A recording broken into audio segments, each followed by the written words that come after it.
बड़ी बहू। ये कहानी है विमला निवास की, जहाँ सब कुछ शांति से चल रहा था। पर कौन जानता था कि विमला के घर बहुत जल्द अशांति आने वाली है। कैसे? चलिए देखते हैं। विमला अपने घर में बैठी टीवी देख रही थी। तभी उसकी एक सहेली उसके पास आती है और कहती है, क्या बात है विमला, तेरे घर में कुछ ज्यादा ही शांति है। अभी मेरे घर में मेरी छोटी बहू नहीं है ना, इसलिए जब वो आएगी तो देखना मेरे घर की शांति। ऐसा क्यों बोल रही हो विमला? तुम्हारी बड़ी बहू तो अपनी देवरानी की बहुत तारीफ करती है। वो इसलिए क्योंकि मेरी छोटी बहू अभी इस घर में नहीं रहती ना, इसलिए। वैसे वो आ रही है अगले हफ्ते, तब देखना इस घर की शांति। विमला ये बात बोल ही रही थी, तभी वहाँ विमला की बड़ी बहू सोनिया आती है और अपनी सास को जवाब देते हुए कहती है, माँ जी आप ऐसे क्यों कह रही है? रुचि काफी शांत है और आप देखना जब वो आएगी ना तो इस घर में लड़ाई नहीं बल्कि और शांति हो जाएगी, या यूं कहे कि और चहल पहल हो जाएगी, क्योंकि रुचि के साथ सपना भी तो आ रही है। विमला सोनिया की बात का कोई जवाब नहीं देती और उसे चाय लाने को कह देती है, जिसके बाद सोनिया आंटी और सास के लिए चाय लाती है। कुछ देर बाद जब विमला की सहेली वहां से जाती है, तब सोनिया एक बार फिर अपनी सास से सवाल करती है, माँ जी अब दूसरों के सामने अपने घर की बुराई क्यों करती है? अब खुद जानती है, देवर जी भले ही बाहर रहते हैं, भले ही उन्होंने लव मैरिज की है, लेकिन फिर भी वो आपका कितना ख्याल रखते हैं। हाँ बहू तो सही कह रही है, लेकिन वो अभी यहाँ नहीं है ना, बस इसलिए तेरे मुंह से उनके लिए इतनी तारीफें निकल रही है। जब तेरे देवर और देवरानी इस घर में आ जाएंगे ना, तब मैं तो उससे पूछूंगी कि तुझे कैसा लग रहा है। खैर अभी मुझे आराम करने दे, मैं थक गई हूँ बैठे बैठे। इतना बोलकर अब विमला अपने कमरे में चली जाती है और आराम करने लगती है, लेकिन सोनिया को समझ में ही नहीं आता कि उसकी सास ऐसा क्यों कह रही है। समय बीतता है और बीतते समय के साथ कब एक हफ्ता गुजर जाता है पता ही नहीं चलता। एक हफ्ते बाद आज रुचि अपने पति और अपनी बेटी के साथ अपने ससुराल आती है। उसके आते ही घर में चहल पहल हो जाती है। सभी खुश थे, लेकिन कौन जानता था कि उनकी खुशियों को बहुत जल्द नजर लगने वाली है। ऐसे ही एक दिन रुचि किचन में सपना के लिए चॉकलेट शेक बना रही थी। तभी वहाँ सोनिया आती है और रुचि से कहती है, रुचि तुम चॉकलेट शेक बना रही हो ना, तो एक काम करो, लगे हाथ बनाना शेक भी बना लो। सॉरी दीदी, मैं बनाना शेक नहीं बना सकती क्योंकि सपना को स्कूल के लिए लेट हो रहा है ना। अरे अभी तो टाइम है, और वैसे भी जब सपना का टाइम होता है तभी तो राहुल का भी टाइम होता है। मैं उन दोनों को गाड़ी से छोड़ाऊंगी। दीदी आप अपनी गाड़ी की अकड़ किससे दिखा रही हैं? अरे माना कि आपके पास गाड़ी है, लेकिन इसका मतलब ये नहीं कि आप बात बात पर अपनी गाड़ी की अकड़ दिखाती रहेंगी। रुचि ये तुम क्या कह रही हो? भला मैं अपनी गाड़ी की अकड़ क्यों दिखाऊंगी? अरे वो गाड़ी भले ही मेरे पति ने ली है, लेकिन उस पे मैंने कभी अपना हक नहीं जताया।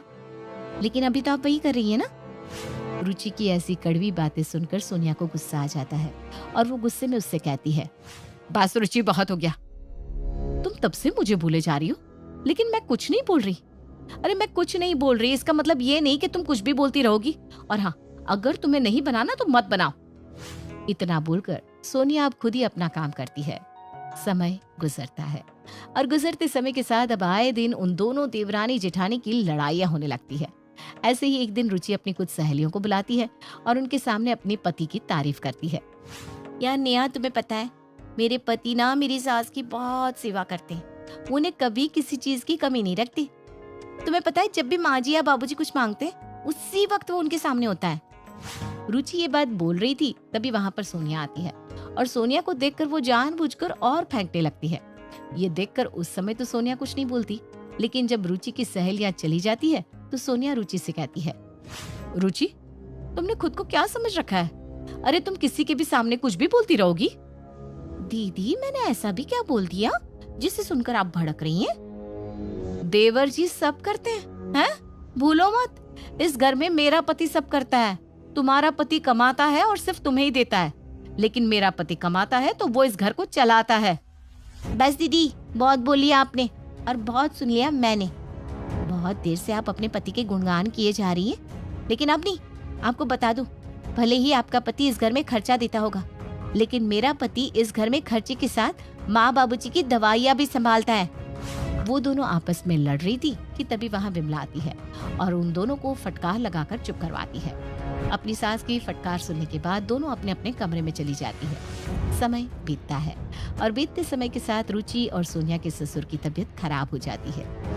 उसकी तबीयत खराब होने के बाद उसकी इतनी बड़ी दुकान अब उसके दोनों बेटे ही संभालते हैं। गुजरते समय के साथ दोनों बहुओं में लड़ाई इस हद तक बढ़ जाती है कि उसका असर अब उनके बच्चों पर भी पड़ने लगता है। ऐसे ही एक दिन राहुल और सपना आपस में खेल रहे थे, तभी सपना के कमरे का एक वाज राहुल से गिर के टूट जाता है। उस वाज को टूटता देख वो गुस्से में राहुल से कहती है, तू गवार है क्या? तुझे पता भी है ये वाज कितना महंगा था? पापा मेरे लिए इस वाज को दूसरे शहर से लेकर आए थे, लेकिन तुमने इसको तोड़ दिया। मुझे ये इतना पसंद था, लेकिन अब ये टूट गया। सॉरी सपना, मैंने जानबूझकर नहीं तोड़ा, गलती से मेरा हाथ लगा और गिरकर टूट गया।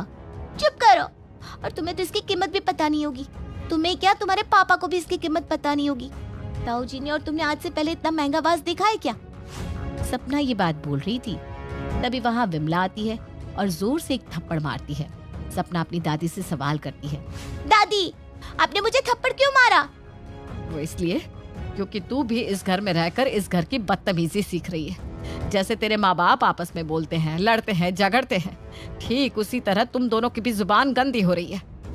विमला का गुस्सा और उसकी ऊंची आवाज सुनकर अब सपना की माँ और राहुल की माँ यानी रुचि और सोनिया सपना के कमरे में आते हैं। माँ जी, आप सपना को इस तरह क्यों डांट रही हैं? वो इसलिए क्योंकि तुम दोनों की जुबान तुम्हारे बच्चे सीख रहे हैं। अरे अभी इनकी उम्र क्या है जो ये तेरा मेरा कर रही हैं? पहले तुम दोनों की लड़ाई हुई, मैंने कुछ नहीं कहा। तुम दोनों इस घर में तेरा मेरा करने लगे, मैंने कुछ नहीं कहा। तुम दोनों अपने पतियों को अपनी लड़ाई में लेकर आई, मैंने कुछ नहीं कहा। लेकिन अब तुम्हारी जुबान तुम्हारे बच्चे सीख रहे हैं। ये देखकर अब मैं चुप नहीं रहूंगी, मुझसे ये बर्दाश्त नहीं होगा। माँ जी, आप बार बार बातों को गोल गोल क्यों घुमा रही है? साफ साफ बताइए क्या बात है? सोनिया की बात सुनकर विमला उन दोनों को सारी बात बताती है। ये सुनने के बाद सोनिया और रुचि की आंखें शर्म से झुक जाती है। क्यों? क्या हुआ? अब तुम दोनों की नजरें शर्म से क्यों झुक गई? तुम दोनों इस घर में लड़ झगड़ कर अपने बच्चों को यही तो सिखा रही थी ना कि किस तरह तेरा मेरा करना चाहिए। अरे इन दोनों की उम्र क्या है जो ये लोग माँ बाप पर जा रहे हैं, तेरा मेरा कर रहे हैं? मुझे तो समझ में नहीं आ रहा आखिर आगे चलकर इस घर का होगा क्या। दादी, मुझसे गलती हो गई। मैं आज के बाद ऐसा कभी कुछ नहीं कहूंगी जिससे आपको बुरा लगे। नहीं सपना, मैं तुझे माफ नहीं करने वाली, क्योंकि तूने बच्चों वाली गलती नहीं की। तूने वो गलती की है जो तुझे कभी नहीं करनी। और अगर आज मैंने तुझे माफ कर दिया तो तू आगे जाकर दोबारा यही चीज दोहराएगी। लोग सही कहते हैं, बच्चे बड़ों से ही सीखते हैं, पर मेरे घर में बड़ों के अंदर दिमाग ही नहीं है। वो आपस में ही इस तरह लड़ते झगड़ते हैं जैसे न जाने वो लोग एक दूसरे के अपने नहीं बल्कि एक दूसरे के जानी दुश्मन हैं। अब जब बड़े ऐसे लड़ रहे हैं तो बच्चे तो ये देखकर सीखेंगे ही ना। माँ जी, मुझे माफ कर दीजिए। हम लोग आपस की लड़ाई में ये भूल गए थे कि हमारे घर में बच्चे भी हैं। वो हमारी लड़ाइयों को देख रहे हैं। हाँ माँ जी, हो सके तो हमें माफ कर दीजिए। हम वादा करते हैं कि हम आगे से कभी तेरा मेरा नहीं करेंगे। लड़ाई झगड़ा हर घर में है, लेकिन हम कभी भी बच्चों के सामने नहीं लड़ेंगे। सोनिया और रुचि अपनी सास से माफी मांगती है, लेकिन उन दोनों की सास उन्हें माफ नहीं करती और चुपचाप अपने कमरे में चली जाती है। ये देखकर एक बार फिर सोनिया और रुचि अपनी सास के पास जाती हैं और उससे वादा करती है कि वो इस घर में आराम से रहेंगी, कभी लड़ाई नहीं करेंगे।